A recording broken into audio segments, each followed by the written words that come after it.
Good afternoon everyone, this is Stephen Illingworth. Today I'm here to defend my Master's degree, my Masters of Science in Dementia and Aging Studies. I appreciate the committee showing up and evaluating this for me. It will be the summer of 2010 that I am defending this, and I'd like to just move forward. It says my plans after I get through this. I want to travel for a little while. I do want to leave here and head for the Netherlands. I want to see that dementia village that's been built that everybody's talking about. I'm rather cynical in certain ways because when I saw it, I saw a wooden board placed up as a post office, which doesn't really tell me they've gone the full hog as a dementia village. So not with the point of being a cynic and going there and picking holes in it. I just would love to see it for myself and see if it is the be all and end all and what we're doing. And after I leave the Netherlands, I want to fly on up to Scotland. I'll fly up to up Forth somewhere, maybe Dundee. I'm going to make my way to the University of Stirling and introduce myself in there, maybe over a couple of days, and see if this degree is worth anything. I want to debate and challenge. I want to see what's cutting edge and see where my cutting edge knowledge is, and just actually go to Stirling, which I live in Scotland, so it has to be that trip. So that will be the plan there. Before Christmas, I have sent a letter off to the Department of Health in Cuba, whereas I can take a flight from Great Britain to Cuba. I haven't heard anything back, but I wanted to see how the dementia program in Cuba was coming along. So this all will be done by the end of 2017. The MDS coursework has aided me in I guess with my speaking and education. I want to speak, I want to educate, I want to train caregivers and so on and so forth, but it's given me credibility for one thing with a master's degree. People tend to listen a little more. I have cutting edge technology and information that's come from a university. It is the first degreed program in the United States of its kind. And as I said, just with the degree itself and the MS, I believe it's going to give me higher credibility in my publications and when I do come up with my own theories. I have sat and visited with a couple of people who are big wheels in the business, and sometimes I catch them where they're just not as smart as I am. I've caught a few doctors who are just not getting it, so I know there is a place for me, but the fact that I do have my masters and I do have cutting edge information, I feel so confident to go out there.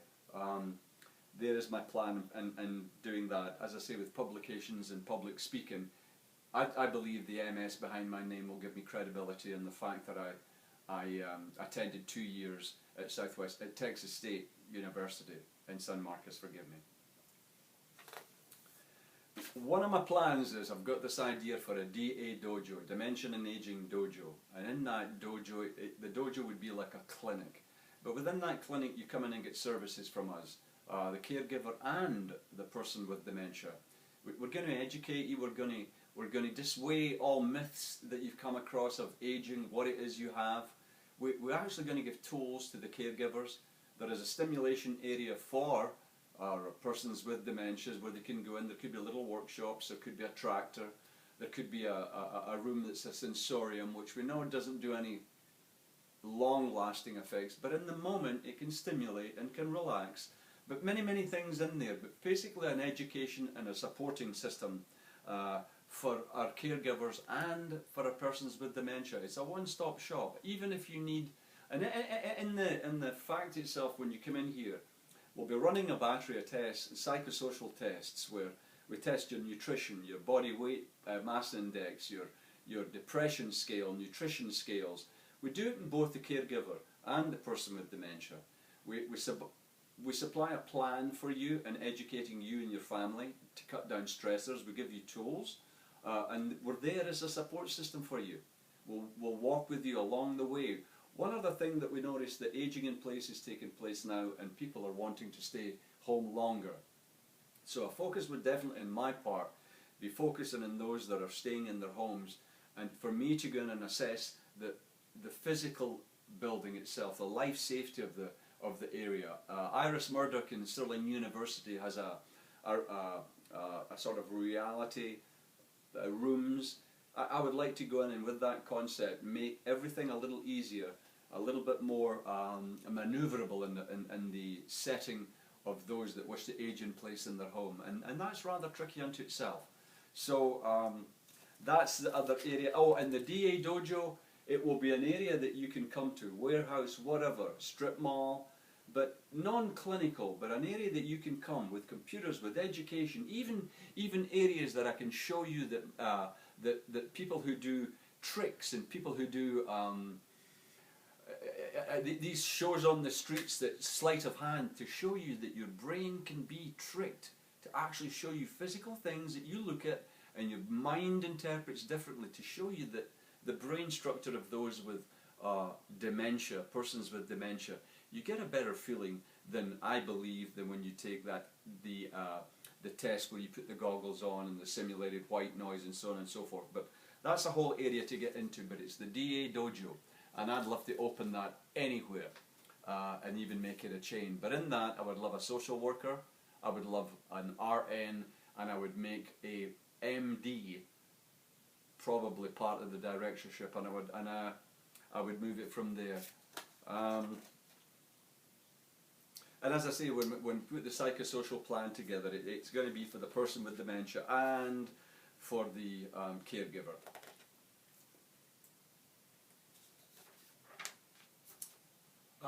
Right, so as we've gone through that, let me just up to the next one. A plan of support and needs, being able to run small tests in both parties. We can do a nutritional test, the depression, isolation, the mini-cog test. We can tell you what's going on in the caregiver as well as the person with dementia. We also will have a social support, a family. It looks at your social support that you have built in. It looks at the family that you have in place that will be taking care of you, the friendships that you have made in the neighbourhood that will come together to be your team in lieu of having direct family with you. The caregiving arrangements, what caregiving arrangements have you made to make your life easier and to make the life of the person with dementia a lot easier? These are the things that I will explain. It will be a pure SWOT analysis of your whole situation, strengths and weaknesses. And we'll come up with a plan for you. I'll move on. We'll look at certain areas here, and we've been opened up to so many things these days. And the 6 A's of Alzheimer's, of course, you know, it's amnesia, agnosia, apraxia, abstract reasoning, affect and behaviour. And there's always one that I can never remember. It's aphasia, that's it. It's the one that I can never remember the names or the objects. That's the one. I'm just trying to show you I kind of know it. We also have, we're looking at, of course, you've got your ABC, you've got your activities, your behaviours and your cognition.